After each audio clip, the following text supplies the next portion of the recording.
As you walk through the valley of the shadow of hell, you will realize that there is something ahead. Something that lurks behind the dark veil. A veil that is beyond our own comprehension. Beyond the void.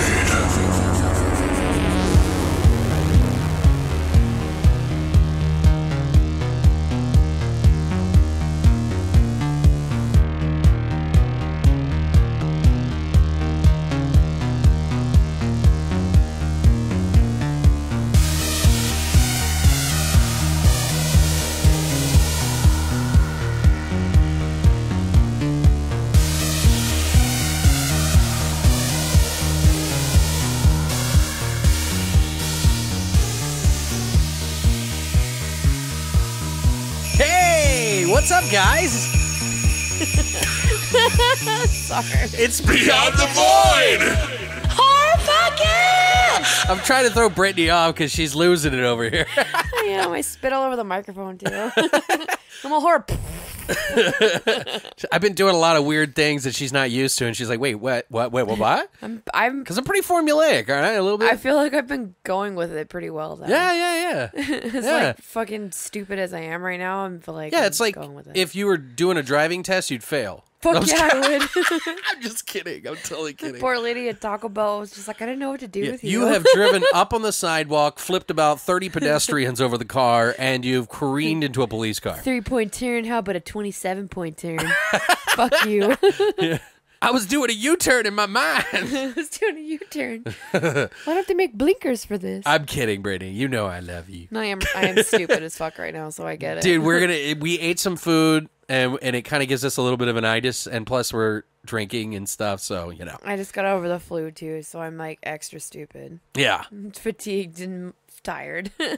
And guys, if you haven't already known, we put up an episode on Monday where we did an interview with director Craig Anderson. He's also a TV actor. If you haven't already listened to that, you might want to check that out. If not, we're going to be talking about 2 movies today, Christmas themed. One made in Australia and one that was made in Finland. Perfect. So today's wonderful episode that has been brought to you by BTV Cast and Trojan Condoms. God, just kidding. But today's episode we are calling Christmas Exports. And why would we call this? Well, we just told you. Because one movie's from Australia. And one from Finland. How about that? Would you like that, people? We're a little loopy here, folks, so just bear tight and, yeah. Maybe have a drink, smoke something if you have to, because fuck. I don't know how this episode's going to end up, but we're going to go ahead and jump into our flesh and potatoes segment of Christmas Exports right now.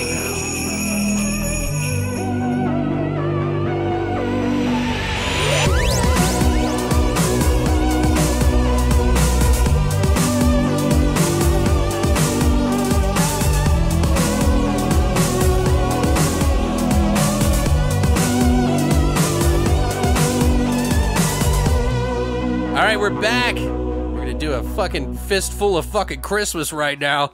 So you better grab 2 Christmas stockings, shove one on each foot, and fucking jump into this fucking episode because we're going to get wild. We're going to butter your bread. Yeah. Your gingerbread. We're going to lick your candy cane. So... Oh my God, I'm silly as fuck. We're dip all my over balls the place. in your cocoa. Yeah. Because we're coming down your fucking chimney. Ho, ho, ho, motherfucker. And we're going to kick fucking dirt in your fucking mouth, you piece of shit. You're getting shit for Christmas. Forget about Cole. God damn it. Woo. Sorry, that's glorious. I'm getting dizzy right now from fucking... If you cut that, I'm be really sad. Because I'm sure that's gold. All right. Sometimes we just ride the lightning, my friends. We do every episode, by the way. Pretty much, Every episode. We get on one stupid thing. Yeah, all the keep shit going. that we write down for these movies, by the way, they're just guidelines, you know, and we pretty much don't even read them. We don't actually watch the movie or anything. Everything that just we read talk reviews about, we and- make up. So all the shit you've been hearing, we've been lying to you. Might pull it out of my asshole. But yeah, guys, I will start it all off for you with a little-known movie called Rare Exports, A Christmas Tale. And by the way, I feel like the reason they called it A Christmas Tale is because it wasn't blatant enough to let people know that it was a Christmas I agree. movie. No, it's not, because it's just the title, Rare Exports. You're just like, what? Right. But this movie came out in 2010. The story, in the depths of the Corvatanturi Mountains, 486 meters deep, mind you, lies the closest ever guarded secret of Christmas. The time has come to dig it up. This Christmas, everyone will believe in Santa Claus. That was good. Yeah? Yeah, that was I'm better. going to change my voice so it'll... Please. That's so good. But That'll yeah, make it even better. this movie was directed and written by Jamari Helander. He directed the 2 shorts this is based off of and a movie called Big Game, which, by the way, is about a teenager who saves the President of the United States when his Air Force One plane crashes in a forest. And it's the same kid. Really? Yeah, I think so. Aw. Or he's in it, at least. Cute. It's also written by Juso Helander, his brother, who has worked on all of the stuff that he's worked on. He's pretty much, like, they work together. They're known as the Helander brothers or Helander brothers, I like it. which is pretty cool, you It's know, an- like the like- Coen brothers or whatever, you It's know. like an underlying correlating theme for both movies is they're like family affairs in a weird way. Hey, man, when you're when you're a kid and you're just sitting there making, like, you want to make movies, you make it with your friends, like whoever's closest, you know what I mean? So I'm sure they probably grew up thinking about this stuff. So Yeah, it's pretty cool. the cast is Oni Tomila, who plays Pratari, who's the little boy in the movie, who's quite charming, by the way. He's adorable. He was in Big Game, Last Cowboy Standing, The Look of a Killer. Most of these films, by the way, that these people are involved in are strictly Finnish movies. You know what I mean? So it also stars Jorma Tomila, who is the father of that kid, by the way, I think. He plays Rauno Conito, and he was in the original shorts, as well as the kid was also in one of the shorts as well. The Year of the Wolf, The Visitor, mostly all Finnish productions here. He's also written some of those too, like he did Liptone Cockton in the Shadows, and Back to the USSR. It also stars Tomi Korpela, who is Amo. He's the boy's friend's dad in the movie, who speaks English. The hot guy. One of the most recent big movies was Lake Bottom. He plays the hitchhiker. He does the hitchhiker's voice in that, by the way. Oh. He does actually the voices in a couple of Christmas movies, and he was in a Christmas movie. One of them was an animated movie called The Flight Before Christmas, and another movie called Santa. And he was also in Priest of Evil. It also stars Rauno Juvonen. He plays Peperinen, who is the helicopter guy. He was in Big Game, Back to the USSR, and Lupton Cockton in the Shadows. Which is weird. It's so weird. It's Lipton Cockton in the Shadows of. It's probably, And it doesn't have the colon or anything, you know? That's probably how it's translated into Maybe, English. But now that I've butchered their names, let me just jump into the next part 2 here. weeks in a row. Yeah. The budget for this movie was about $1.8 million euro. It made about $4 million in worldwide, which is roughly 3.4 million euros in 2011. So, what are your thoughts on this movie, Brittany? It's fantastic. Yeah? No, Would you- I loved it. Yeah? Yeah, I really did, actually. And watching the shorts made me love it even more, like, as a whole. Right. Like, I almost wish that those were included. Like a prequel I and then don't own the Blu-ray, but final piece. to I don't it. own the Blu-ray, but I think they might be on it. Yeah, well, no, I mean just like as part of the story. Like I feel like the initial short should have been like the opening kind of segment to the movie, and Right. then the final one be a closing. Like I don't know. Right. I thought it was they're really well done. They're filmed. They're incredibly just immaculate. I don't know. And I'll tell you more about that. I'm trying to think of so many great words to describe how overjoyed I was about this, but I really was. Like, it's your first time seeing it then? It is my first time seeing it, and I do remember when it was first announced that they were going to be making this movie, and I remember being really excited about it, and there was a lot of like hoopla that kind of surrounded it, where everybody was really, really excited because they thought it was going to be a Krampus movie. Right. Well, in a way, it kind of is, but they make their own mythos. They do. It kind of is, but it's not. And so it was a little bit of a letdown when it first was released and people started watching it because they're like, this isn't a fucking Krampus movie. Like, it still has excellent reviews, but initially it got kind of this like bum rap. Right. Because it wasn't what people expected it to be, but the people that actually stuck around and watched it realized that it was truly like an incredible movie. It's a really cool concept, and it's a very cool idea, and how they wrap it all up at the end is completely different. There's no other movie like it, which I feel like both of the movies we're going to talk about today are very unique, originated films. Like, there's so nothing's like them that's ever been made. Right. So, well, really you know cool. what's funny too is that this movie had the same budget as Sharknado, pretty much. That piece of shit, really? Awesome. I guess. I don't know if they spent $2 million on it or not, but that's what they were saying in some of the information that I was finding. That's sad. Is it because it was made in Finland? Well, Sharknado is pretty much stock NATO. Like, they So literally shitty. bought stock and just put it in the fucking movie for half of it. Piece of shit.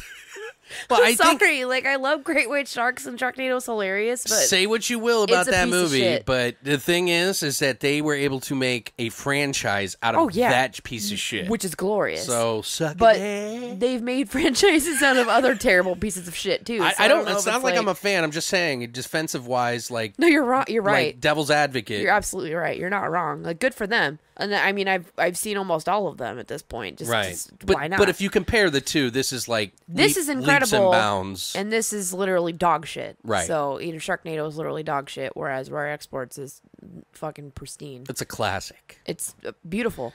Yeah. It's fucking gorgeous. Like, plain and simple, it's a beautiful movie. Well, I really and this it's hot is finish, guys. This is my second time seeing it. I think I enjoyed it a little bit more the second time this time. I don't know why I never watched it again. I remember when it first came out, I was really excited to see it, and maybe I was expecting something a little bit different too.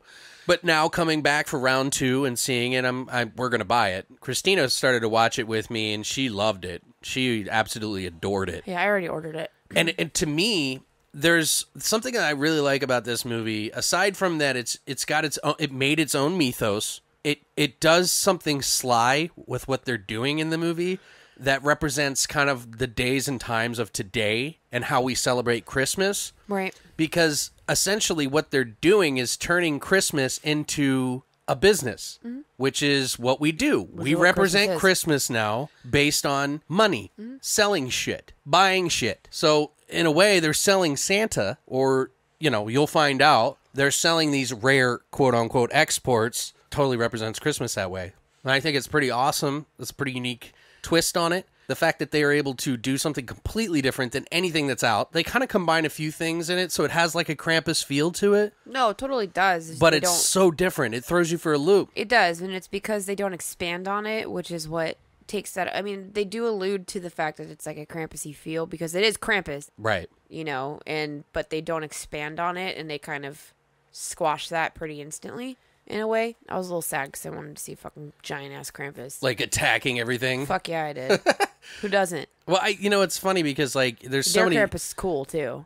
After they did that movie, the Krampus movie, the big budget one, the guy who did Trick or Treat, right? he does jump around in that movie and everything like that. But this is a little different. It's more about the kids, the whole vibe of Christmas in a way, and it kind of follows the same tropes of, hey, nobody believes the kids. Why would you believe the kids? The kid takes charge. He's kind of a pushover in his real life. His dad does kind of like thinks of him like he can't handle himself. He's always pushing him to the side. I'll take care of it. He's a pussy. Yeah, he's a kid. Like, right, but there's some things that happen in this movie. I'm like, damn, dude, that's kind of fucked up. Like, don't push your kid over. Don't say. I'll tell you one of my scenes that I'll bring that up later. But there's some funny shit.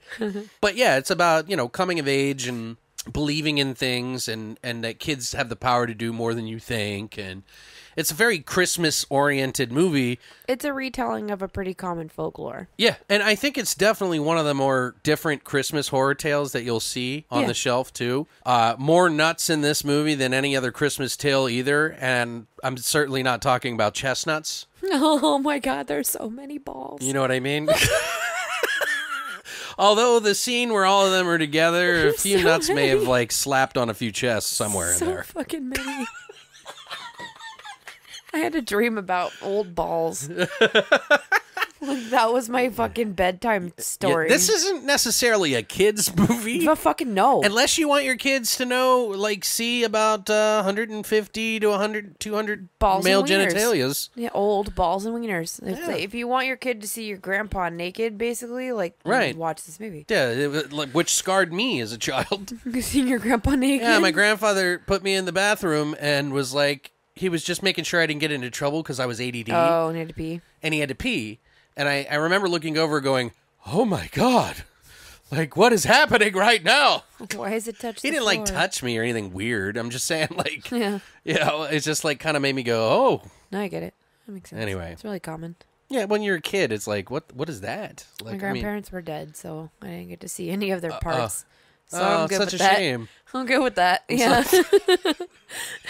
Lucky me, I guess. That's the one benefit of having dead grandparents. Good God. Boy, the genitalia hour is almost over, folks, No, so it's just not. hang in there. Not even close. Tune in next week for when I talk about my mom's... I'm just kidding. Jesus. Tune in next week when we talk about all our aunts and uncles' vaginas. Sorry. Sorry. No, sorry. We got to tone this shit down a little bit. Do we though? But anyway, I liked it a lot. Christina, like, loved it. She was like, I'm going to Amazon right now. Like, That's what I did. I bought it. Yeah, she was like, I'm buying it right now. Good, I love To be her. honest, both of these movies I don't own, and I was like, buying Yeah. them. I'm buying them right now. Like Christina and I are the same person. Yeah. Well, she doesn't really get that excited about movies. Yeah, I don't either. She's kind of particular about certain things, and that was like perfectly. Well, I know how she is about CGI, and that's why I'm kind of Right. surprised that she really likes this, because there's some really fucking shitty CGI in this movie. Right? That's what I don't really understand. fucking shitty. She's a hypocrite. Like, That's what way she is. worse than in It, and she was so mad about it. Right? And there's a way worse fucking We CGI. dogging on you, girl. We dogging on I you. love you, but yeah.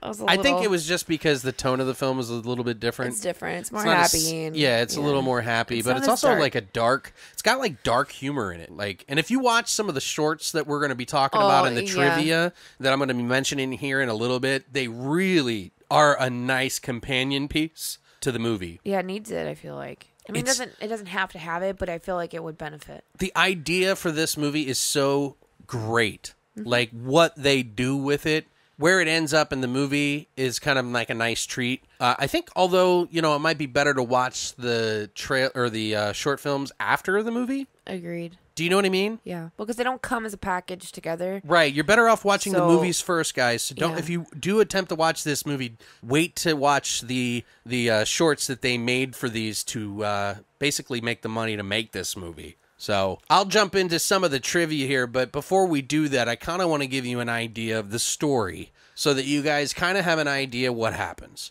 Everything is centralized around this one kid who is Petri, and he is living in the middle of fucking... It's like... It's a town that's on the border of Russia. It's technically East Finland, so it's just like... They're on near this mountain that's like this age-old mountain that's like pretty historic. And they pretty much live off the land, you know. They're kind of like farmers in a way. They're reindeer but, farmers. Yeah, they're reindeer farmers, and they have a bunch of reindeers. And slowly they find out that like there's this group of scientists that are mining up on the top of the mountain on Russian soil just past their line, but their reindeer occupy both sides. Like they have a fence and stuff for that, for the line, for the, you know, but they're somehow their reindeer getting killed and they don't know why. So the movie starts off, these guys are drilling up there. They're speaking English, by the way, and I kind of feel like they're just doing that to kind of slide you in easier. I think they're supposed to be like American scientists. Is that what he was? Yeah. He What it didn't- feels like, because he speaks fucking English. Well, they were speaking. There was an accent a little bit. He has an accent, but he's like speaking was clear like- English. It's not subtitled. Yeah, so like in that's the why I very was like- beginning. So they're on this site. That's why I feel like it's... There's this main guy who's in charge of all the money or whatever, and he's asking these people to dig. And he comes in and he brings a soil sample, and when he finds a soil sample, it's essentially just nothing but sawdust. So they drill like 65 feet into the soil, into that. And he's like, it's weird. I thought it would be a tree, but there's no tree that's 65 feet wide. You know what I mean? That doesn't make any sense. And he's like, oh, yeah, it does. They used to make like refrigerators using sawdust to keep it from getting warm. Like it would kind of pack it like a refrigerator. Yeah, they pack the sawdust around the ice block. Right. So they're digging in this mountain like really, really deep, and he's like, drill deeper and you'll probably find ice, something else. And so he's like, you're right, there is ice. He's like, keep drilling. So they keep drilling and they find out that there's something down there, but the drillers and the miners or whatever, they don't know what it is. But the main guy, he does. And you kind of pretty quickly understand that it's Santa Claus. Because one of the kids, the two kids sneak off to go up there. And That's what he says when they come down to the base. He's like, I think Santa Claus is up there. They found Santa Claus. Oh, he's dead. That's what he said. Santa Claus is Santa dead. Claus really dead? Yeah, that's what he asks him. Yeah. And he's like, still believe in Santa. He's making fun of him for still believing in Santa Claus. Right. So then, they things start to go a little weird. Like, he starts reading up on Santa Claus all of a sudden because he's worried if Santa Claus is real or not. So he reads, like, all these books that his dad has all night long. Scares himself because he reads a book called The Truth About Santa Claus, which is some of the scariest shit for a kid to read, by the way. Clearly fucking Krampus. Yeah, which is, he's a demon. Very clearly fucking Krampus. Right. The fucking horned Santa that beats and punishes and eats bad children. Right. That's Krampus. Totally. Anyway. So he reads that, stays up. When he wakes up, he sees little footprints in the snow on the roof because he's on the second floor and there's like a roof over the patio and he sees feet, but there's no way that anybody got up there. So he's like, what the hell? So he becomes a curious kid. And then slowly things start to happen. Like they think that there's wolves, but you find out that it's something else. The dad makes these illegal pits with sticks in them, like so that the wolves will fall in and die because he doesn't want them to kill the reindeer. And then you find out, they catch something. And we'll get into that in a little bit. Well, actually, we should probably tell them, huh? Yeah, why not? Well, essentially, something falls into the pit. They have a pig head over that pit with all the sticks. The pig head is missing. And Peter finds out that the pig head's missing, screams for his dad. They go down there, and his dad finds a man. It's a naked man. A naked, old naked man. Santa-looking man. Yeah. And he's been stabbed in the side, almost killed, and they think he's dead. Yeah, and they bring him into the shed and tell Peter to get the freak out of there because they don't want him to see it. And then his friends come over and they investigate it, and they come to the conclusion that it's Santa Claus, pretty much. His friends are all kidnapped at this point. His friends are all kidnapped. No, I'm talking about the dad's friends. Yeah. I'm sorry. Yeah, so they think it's Santa. Yeah, and there's a lot of stuff that happens in there, but they get a call from the guy who was digging into the mountain, the guy that was in charge, because all the people on the mountain are disappearing. So, like, they're just getting killed or, like, yanked out somewhere. And then all the, like, radiators and everything are being stolen from people's houses, and they don't know why. And so the kid kind of lets them know that it's Santa Claus that they've captured in that pit. And then they all just believe him suddenly. Well, it's because of how he reacts. Right. To the kid. Because, like, they end up figuring out that he's alive, and then he starts acting really squirrely and weird. And he, like, bites the one guy's ear and shit. And it's pretty brutal. They're trying to get him to react to them, but he doesn't until he can smell the kid outside. And then the kid peeks his head in, and he sees him. And then he reacts to the kid's like, do you know him? Yeah, and so they think that he knows this guy, and they think maybe he's like a peeper, a fucking weirdo hanging around the village and stuff. And then he starts saying he's Santa. And then they realize it, and they were like, we can sell him.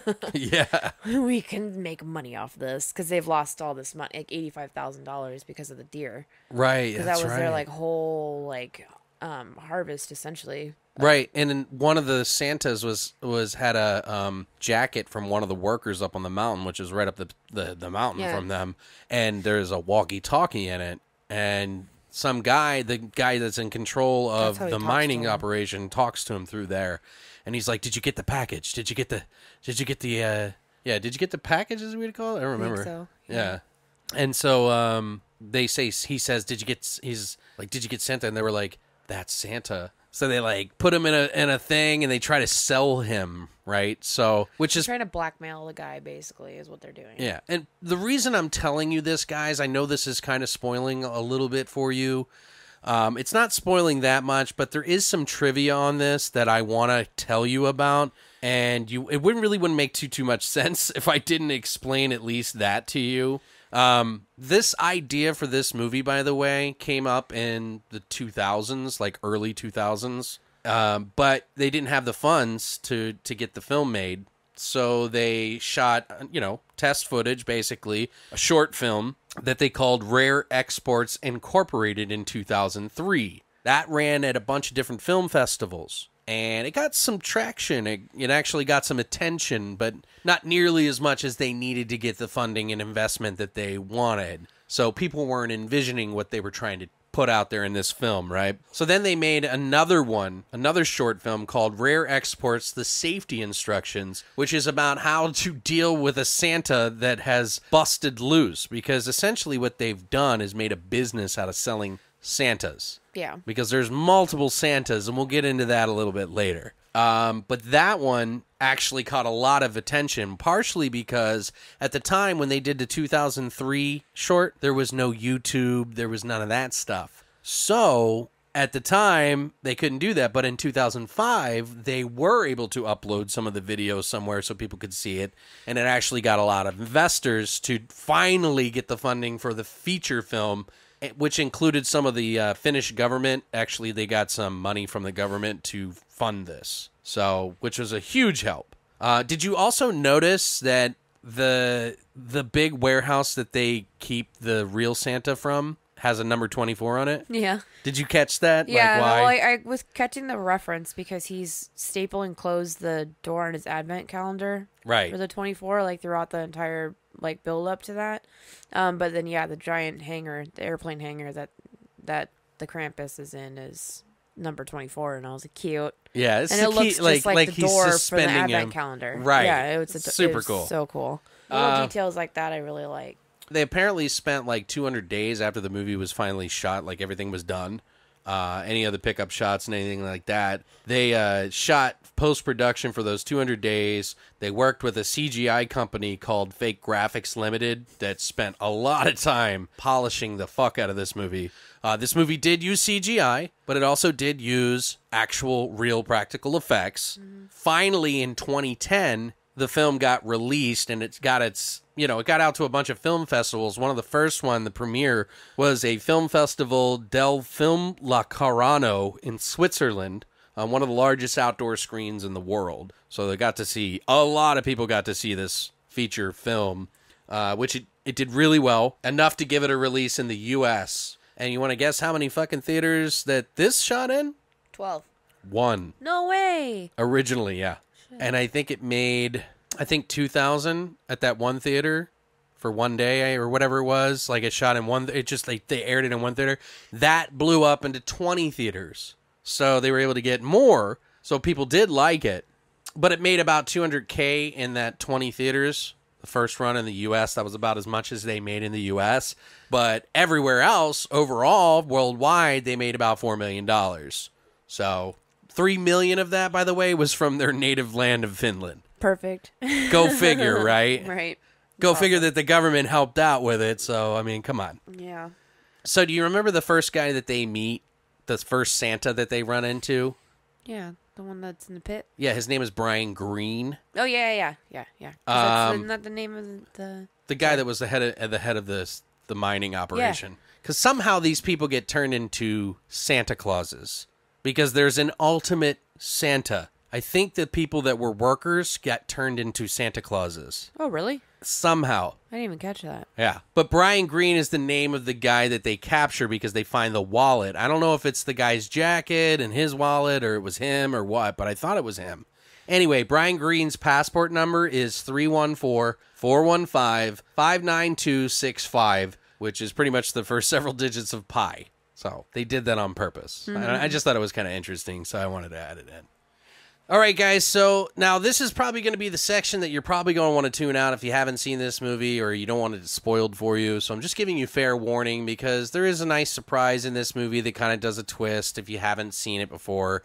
And it is kind of a nice twist, and I do like it. So I want you to experience it just the same, but if you want to watch it and then come back, I'll understand. If you want to stick around, we would love to have you. But I'm just giving you a warning now. So essentially, if you've seen the movie, you guys already know that the guy that they found in the pit is just one of many. And when the guy tries to buy the Santa off of him, he realizes they think it's a Santa, that it's Santa. And he's like, oh, no, that's not Santa. That's an elf. That's just one of many elves. He's like, be quiet. Don't cuss. Don't smoke. Be very calm. Just stay calm and follow me. Follow the rules. And they're all laughing at him like, what the fuck is he talking about? Mm-hmm. And then, I don't know. And then that's when shit goes fucking batshit. Mm-hmm. Do you have any favorite scenes that you can bring up that you pick out of that? Out of any chronological order? I liked, even though it made me sad, I like the scene where they discover the reindeer. Oh, like well, they're all This is when shit starts to get real. Okay. So they're trying to wrangle the reindeer, because it's basically like what they harvest, right? Pretty much. Like this is how they make their living. Because his dad's a butcher, and so this is how they feed the town and how they live and eat and survive and how they make their living. So anyway, so they go to wrangle up the reindeer, and only two scrawny little ones come running towards them, and they realize something's wrong. So they take their snowmobiles and go to find out what's going on, and it's just a fucking bloody mess. All over. And there's like, how many reindeer are dead? Like 200 something or 100? A lot. I don't remember.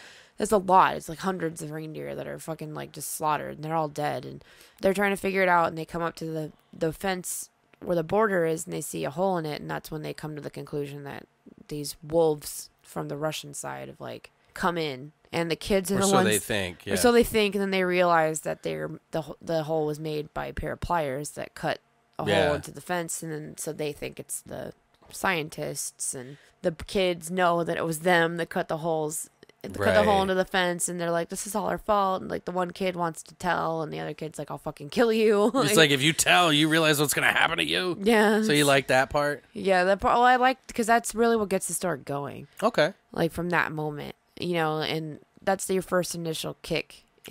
Into what's going on, that something evil's afoot.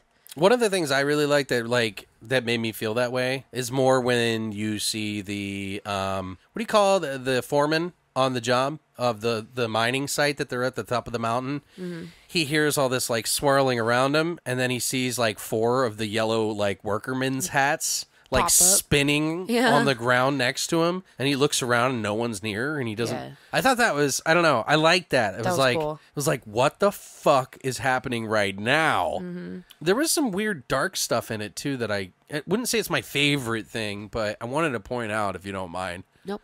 Before we jump further, the kid has a conversation with his father because apparently his mother died, and his father and him lived together in this like farm where they slaughter animals, like slaughter fucking the reindeer for fucking making money and everything else, food, whatever. But he says, what if I disappeared? And then his dad turns to him and he goes, what do you mean? He's like, well, what if I disappeared? What would happen? He's like, you should disappear to bed. Pause to bed because it's past your bedtime. I know. I was like, who the fuck says that to their kid? What a dick. You should disappear. So I guess what they were trying to establish in that moment is that the father is so disconnected from caring about things because of his wife dying. That's what I felt like. But it was so overdone a little bit. Yeah, they're trying to show a bit of a disconnection between but they didn't need that part because you can already sense it. It's like, right, it's already like there. After he pushed him down, he pushed his kid down one time. He's like, shut the fuck up. And he just pushes him to the ground like, damn, dog. Yeah, but the hats, that's one of my favorite things. Do you have another thing that's close to that, or? I liked the first interaction with who they think is Santa. With Oh, Brian. Okay. Brian Green. Yeah, yeah. When they leave the poor guy by himself, like, in the pit, and he's like, because they think he's dead. And the dad's trying to tend to his son because he doesn't want his son coming inside, and he already saw him peeking through the window, so he's trying to go, like, take care of that situation. Right. So he leaves the friend this is the friend that actually plays Santa Claus. Yeah, he gets paid to play Santa. He gets paid to play Santa every year, which I think it's, like, something we should Or mention. he does it for the kids or He something. does it for the kids every year. He plays Santa, so he has a Santa suit and stuff. So he's there in a Santa suit because he has an hour before he has his little Santa shift or whatever. Right. And it's pretty much a plot device. They had to put that in there. Yeah. And then he's looking at this old man and realizing that, they just came to the conclusion that this guy's still alive. Well, before that, though, before you get into that, they thought he was dead. Mm-hmm. He made an illegal wolf trap hole that they're not allowed, and he didn't want to get in trouble with the cops. Yeah, so they're trying to cover it up. So they're trying to cover it up, and they decide that they're going to chop this motherfucker up with a saw. Excellent. Which is dark as fuck. This ain't a kid's movie. No. But it feels like a kid's movie, right? Yeah, well, because it's this, like, Tale of Christmas kind of thing. Right. So, yeah, it's kind of, like, lighthearted in a sense. But, yeah, like, they definitely are trying to plot and plan to cover up this, like, murder, pretty much. And they're just going to chop him up and bury him somewhere, or probably eat him. And they're about to saw his arm, and that's when they realize he's alive. Yeah, and they're like, oh, fuck. They're like, he's breathing. This tough bastard's still alive, So then he leaves him alone, and then I think he hears him trying to say something. So he, like, leans in closer and closer and closer, and then all of a sudden they do a little jump scare.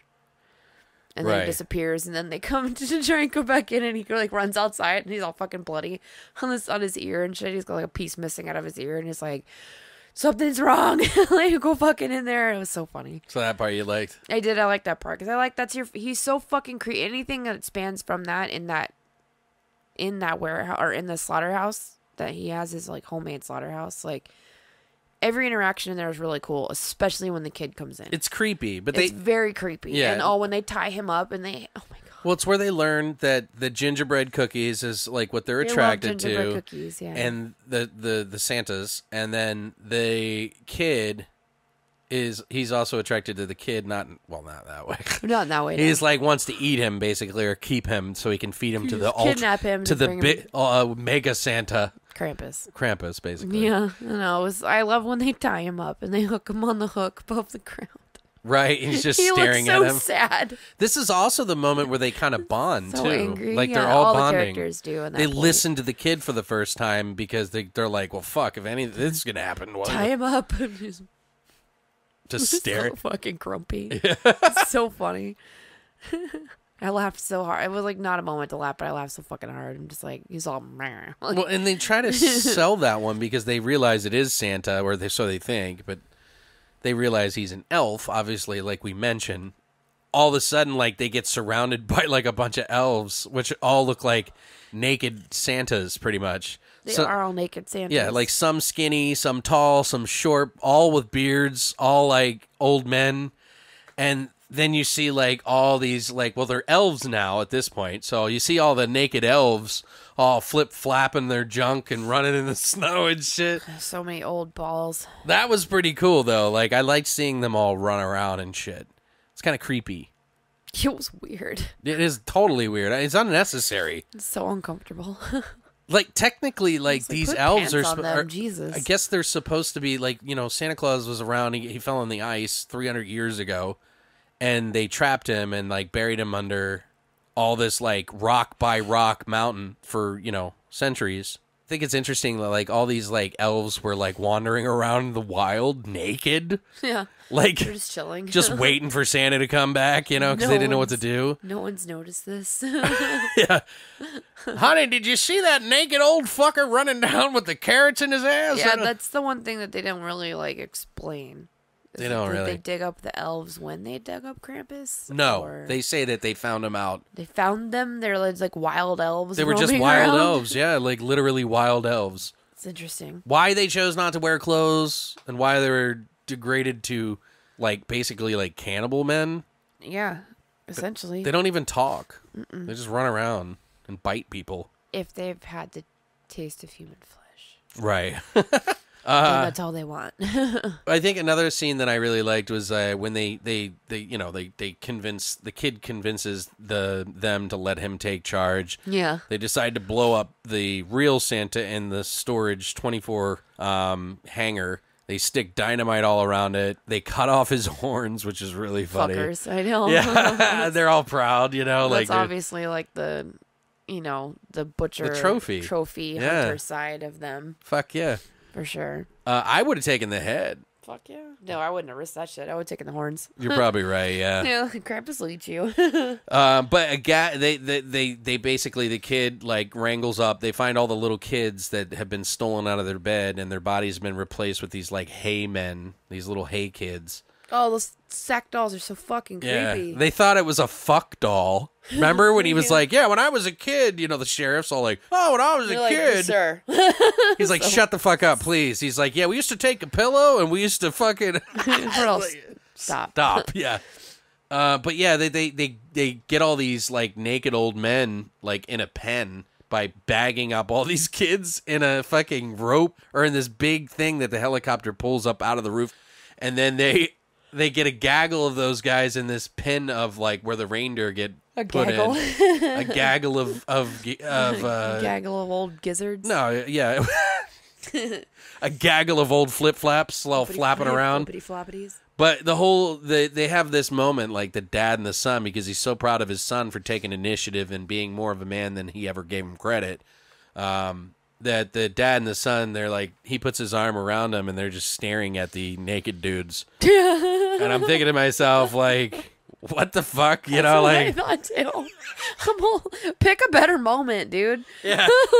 Probably not the best time to put your hand around your son. Staring at a bunch of fucking naked old men in a pen. It was pretty uncomfortable. It's ridiculous. But, you know, that was in front of a green screen, by the way.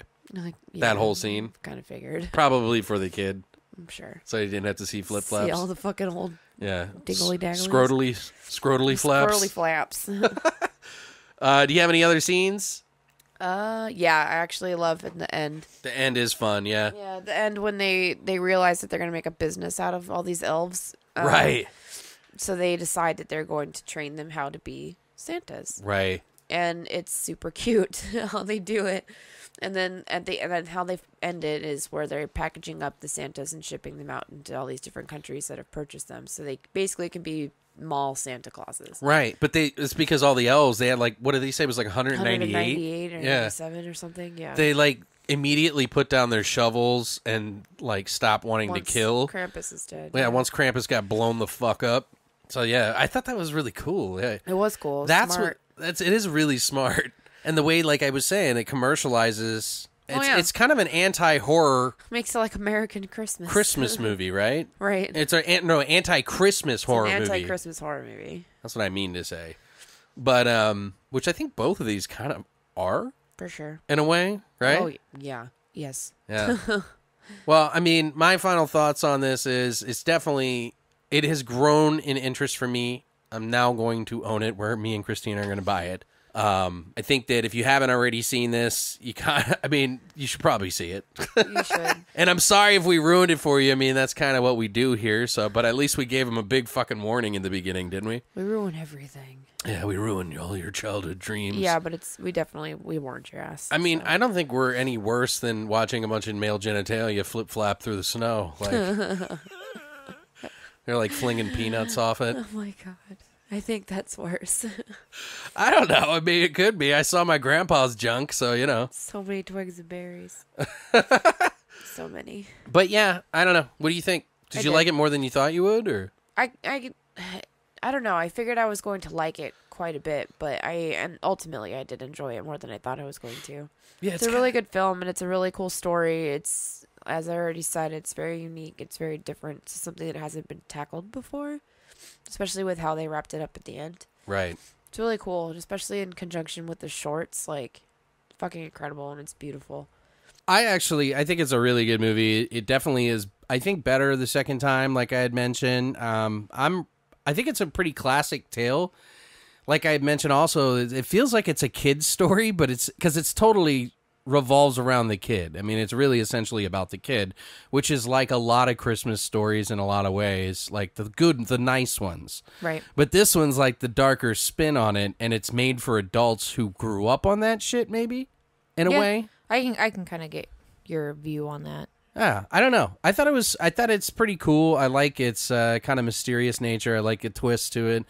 Even before seeing the shorts, like we said, guys, do not watch the shorts before you watch the movie. Yeah. It's a better experience if you go into it just, watching the shorts after the feature film. Do yourself a favor and do it that way. But yeah, I totally dug this film. It's pretty expensive online to get, but you can actually watch it on Prime right now for free. So if you have a subscription to Amazon, you can watch it on there, at least in the US. I don't know about outside. Yeah, which we highly suggest that you do because it is a pretty cool movie. It's the fucking holiday season, folks. Get down on some free shit. You know what I mean? Exactly.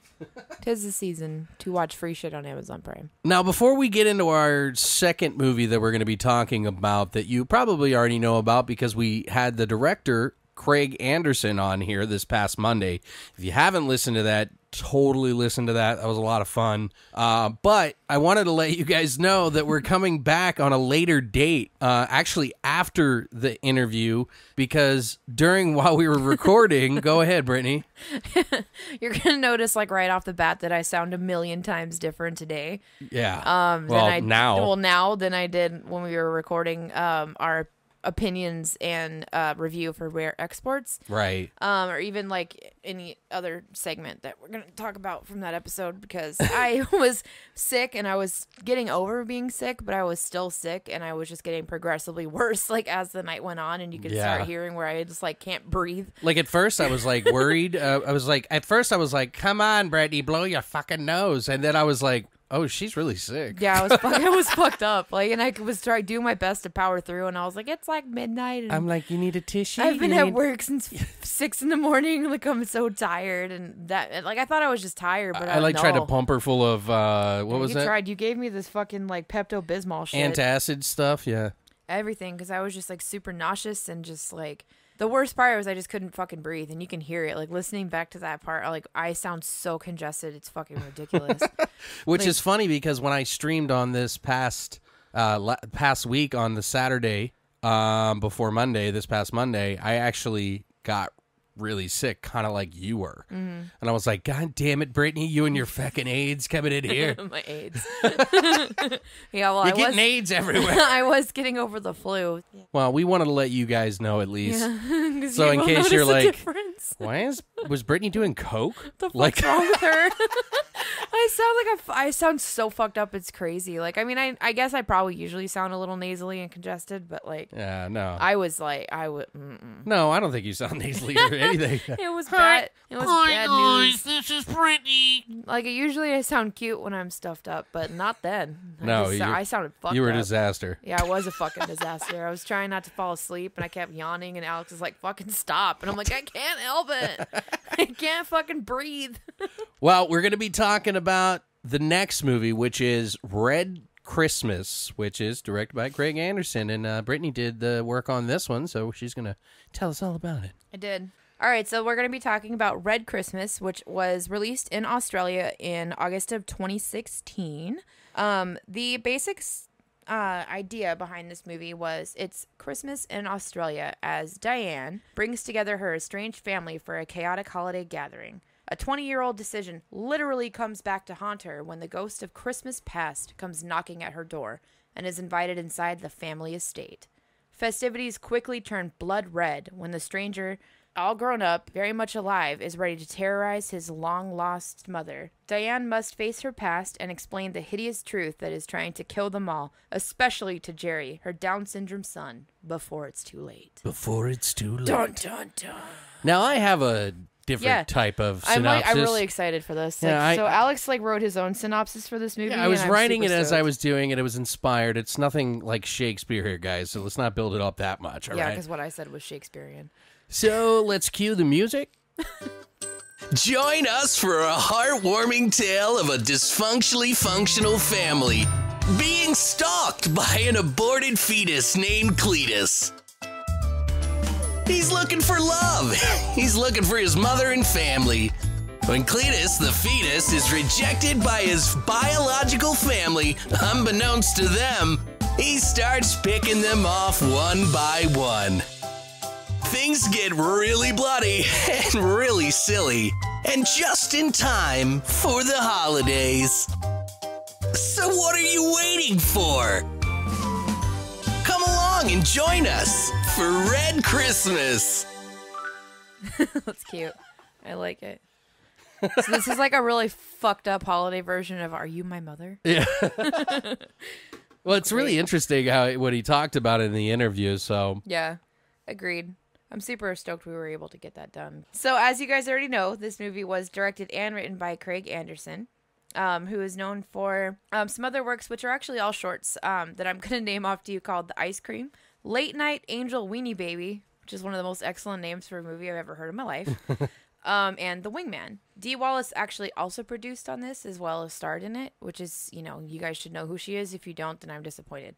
Moving on. This does star Dee Wallace, who plays Diane, who is most well known for her roles in E.T., Cujo, Critters, the 1977 version of The Hills Have Eyes, or the original, and also The Howling. Do you have something to say? no, it's just a lot of great movies. I know. She has a pretty fucking extensive and impressive filmography. And it was really good to see her in this, for sure. Yeah, this was cool. It was a cool role for her. It was a little bit different than things she's done in the past, a little bit. Maybe. But I don't know. She's very motherly. Yeah, she kind of always plays like the mom kind of role, but she's like a badass, aggressive mom. I don't know. Oh, yeah. She's kind of, Yeah. We'll get into that. It was pretty cool. It also stars Jeff Morrell, who plays Joe, who was in some other movies called Coffin Rock, Rogue, and The Mule. Also has David Collins, who plays Peter, who is in a movie called You Can't Stop the Murders. Oh, I can. Upside Down Show, which is what he's most well known for, which is fucking excellent because that's who I recognized him from. Oh, really? It's Okay. the Upside Down Show because my niece and nephew used to watch the fuck out of that. And I'm like, that's the fucking guy from the Upside Down Show.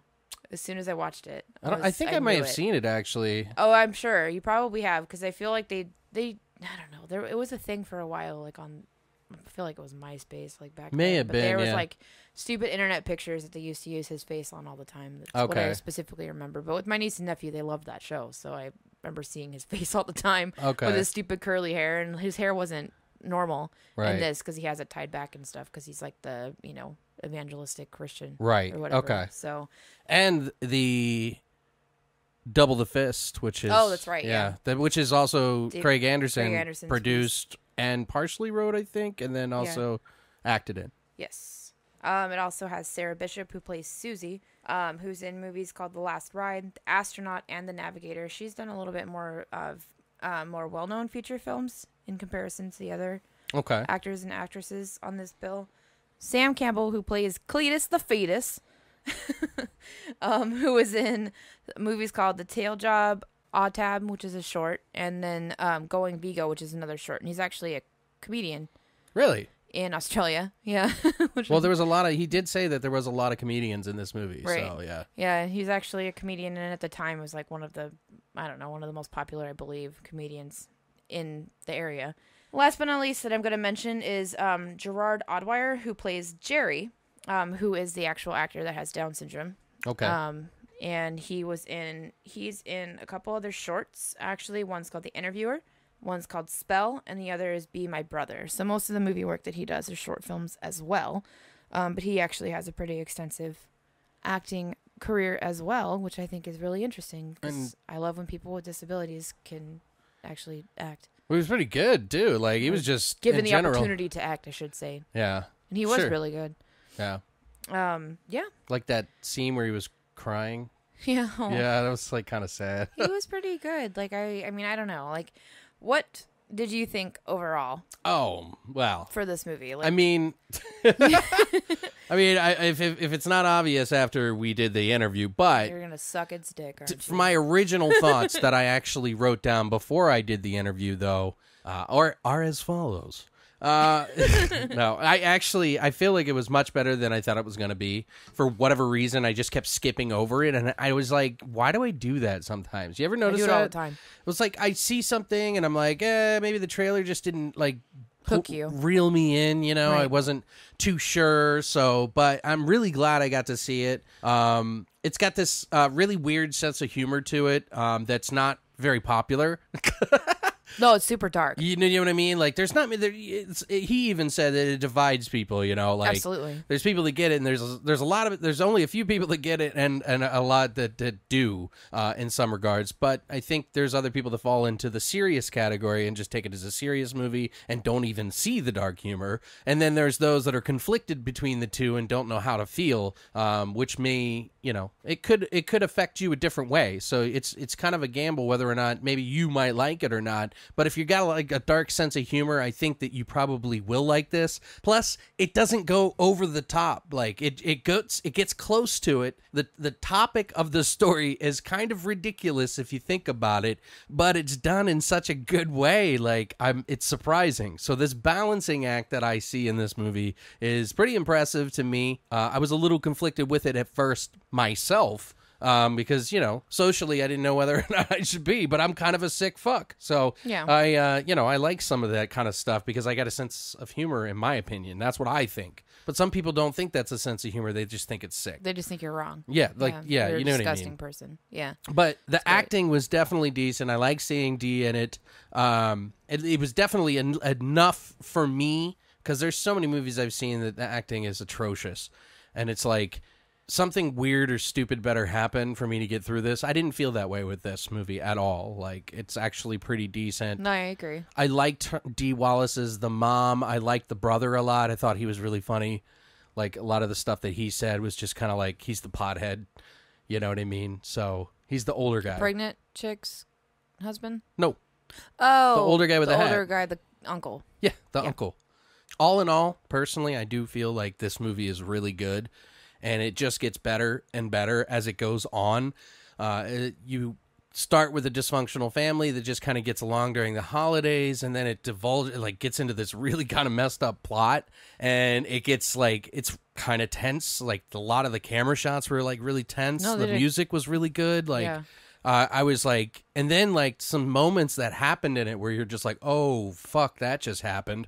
I don't want to ruin anything yet, but there's a couple of parts where I was like, oh, damn. And Dee Wallace is like, Oh, yeah. when she acts in that moment, that was so good, dude. Which was all fucking ad-libbed. Yeah, was it? Dude, Essentially. she did so good at that moment. She rewrote that entire scene. Really? Okay. And I'm sure we're talking about the same scene. So I actually have some information on that, which we'll talk about a little bit Sweet. later when we get to it. But it's really cool and interesting. You hear that, guys? Stuff that we didn't talk about. Tiddly bits that you actually didn't touch on in the Yeah, interview, that's which what I'm surprised, saying. Yeah. One of the things that I probably, and I told him, I said, you know, I stood up and kind of cheered. You did. At You the told very, me I right really, afterwards. I really did. I'm not joking. I'm not just being stupid, but I was just sitting there and I was like, oh,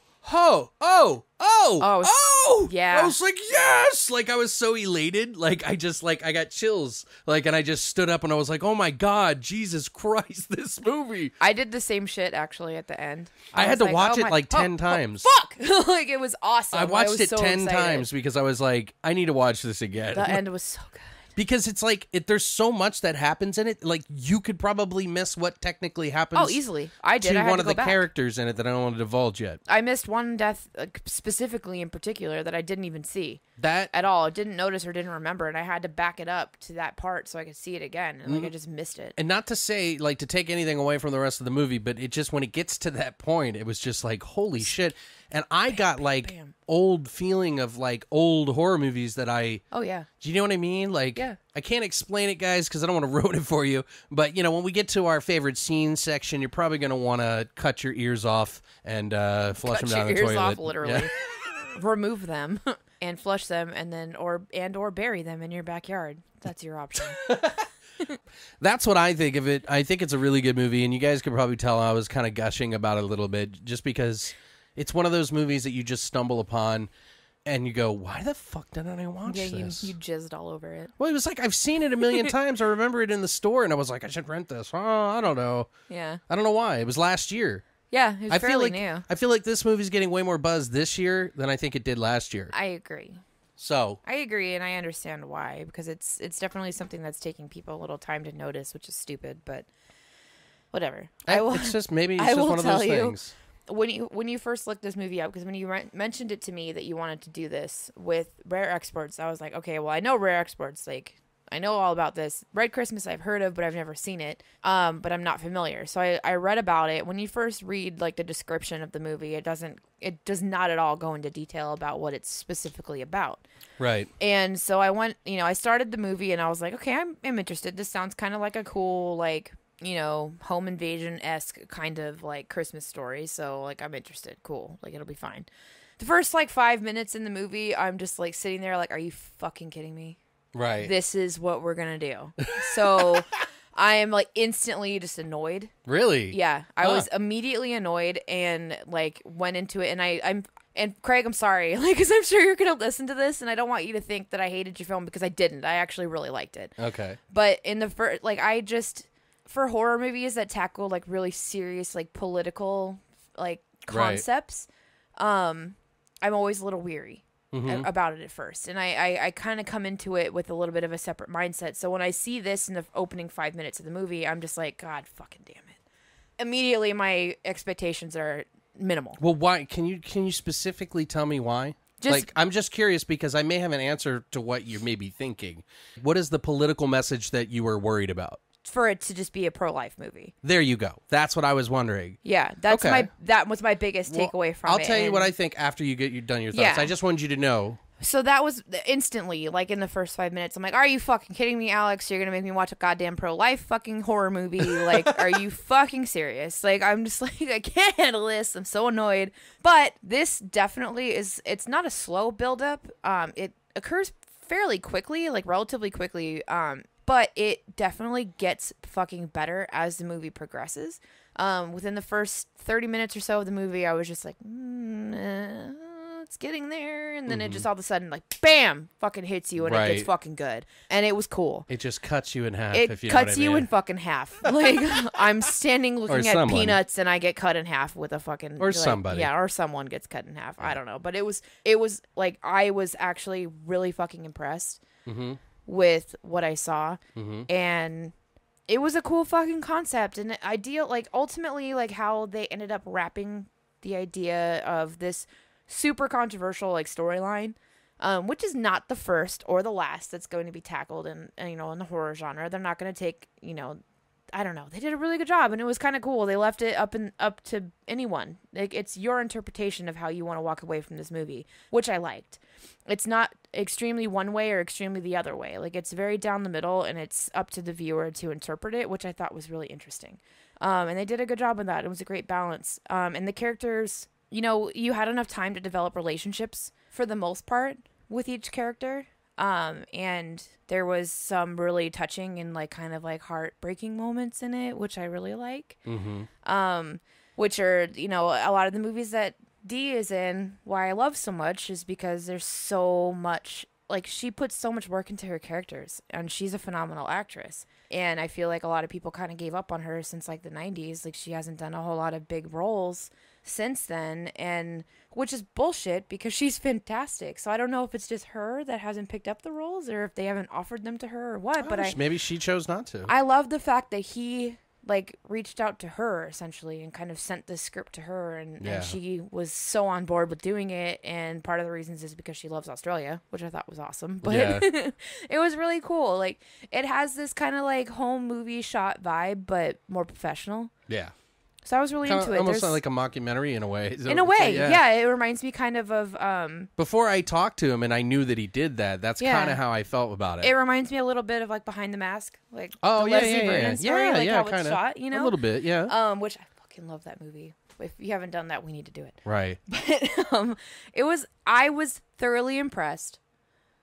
And I didn't think I was going to be, so I was super thankful. And then the more I like looked into the movie and researched it after I watched it, the more I kind of fell in love with Craig and like his ideas and who he is as a director and a writer, and listening to interviews that he's done and reading interviews he's done. Like, he just has a fucking cool like view. Right. He's very chill, he's very down to earth, and so I was super excited that we were able to get that interview, and I'm still really bummed that I couldn't be part of it. Like, fuck my day job. I hate it so much. Like, I love my day job, in case any of my coworkers are listening, which like 2 of them do listen, which is really cool, and I love you guys, but fuck. Well, I was so mad. Don't be too mad, because I have to stay at home all the time. Yeah. I don't get to leave the house, so you at least get to visit other human beings. You wouldn't want to leave the house for my job, trust me. Yeah, probably That's right. why I get sick, is because of my patients are always sick. Yeah, so don't bring that they shit get me here, sick. all right?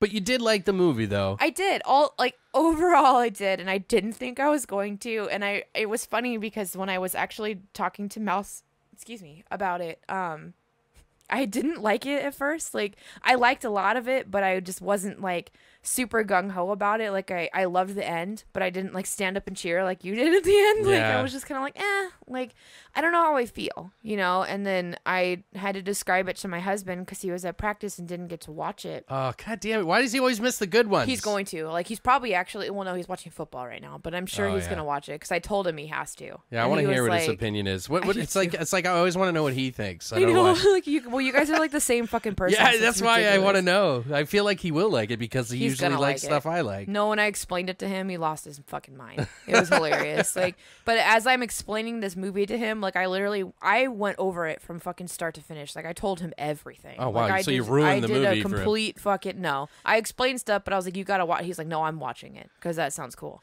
Yeah. But the whole time, and then as I'm explaining it to him, I'm like understanding it more. Uh-huh. And then I start to really like look, oh, well, that, you know what? That was really fucking cool, actually. Like, what he did here was really cool. What made he you did think, here is really huh? interesting. And it made me think more on it. Yeah. And so then I watched it again.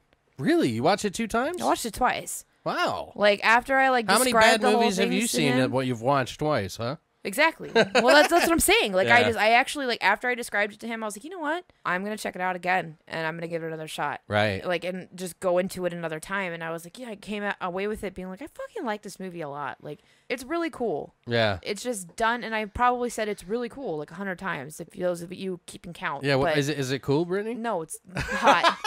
It's hot. It's a hot movie. Well, let me It's really tell you hot. a little, fill you in, because guys, Brittany did not get to hear the interview yet because we record everything before we even put up the Monday episode. So I did the interview. She was sick the day or a couple of days before and had to go home early, and then came back. So the interesting And then thing, I was working when you were interviewing. right? And interesting thing that he brought up is because I asked him, you know, what he thought of about, you know, did this offend other people? And he said that he's actually realized that he had made a pro-life movie, even though it wasn't. And he totally understands why people feel that way and feels that it's justified. But that is not necessarily how he himself personally feels. In fact, he said that he added the priest element in there so that the religious groups wouldn't try to use this as some sort of like activism. paraphernalia, Yeah. you know what I mean? Some and sort they of would. propaganda in a way, you know what I mean? Absolutely. That's smart because they fucking would. Because they have the priest going in there and essentially jerking off to the dude's butt. So smart. So take that. It's fucking smart. Like, and it's, I love that he thought about that. Yeah. And I love Oh, that yeah. he did that because he's not wrong. Right. He's He did a lot of completely fucking research, right. yeah. Because that's exactly what would have happened. And I'm actually surprised that they still haven't taken this. I'm sure they haven't seen it, which is why. But I'm surprised they haven't taken little bits and pieces of this to try and make it into some fucking pro-life Right, propaganda, yeah. Because Well, it just, who knows? I don't know. Like, Well, they do some crazy shit. I don't know if you've seen the shit about, like, only one marijuana is, like, shit like that blows my fucking mind. Well, yeah, I mean, it's a lot of differences over in Australia and here too. So, like, out there, it's actually more socially acceptable than it is here to have an abortion. Well, yeah, and that's he talks about that a little bit in some of the interviews that I listened to that he did. You know, where he was like, you know, there were just a whole lot more chill in Australia. Like, nobody really like talks about shit like that. It's not a hot button issue. It's not something that people debate about fucking triggered. constantly, and they don't get triggered over, which I hate that fucking word. Are you getting triggered right now? I know, like, it drives me up a fucking wall.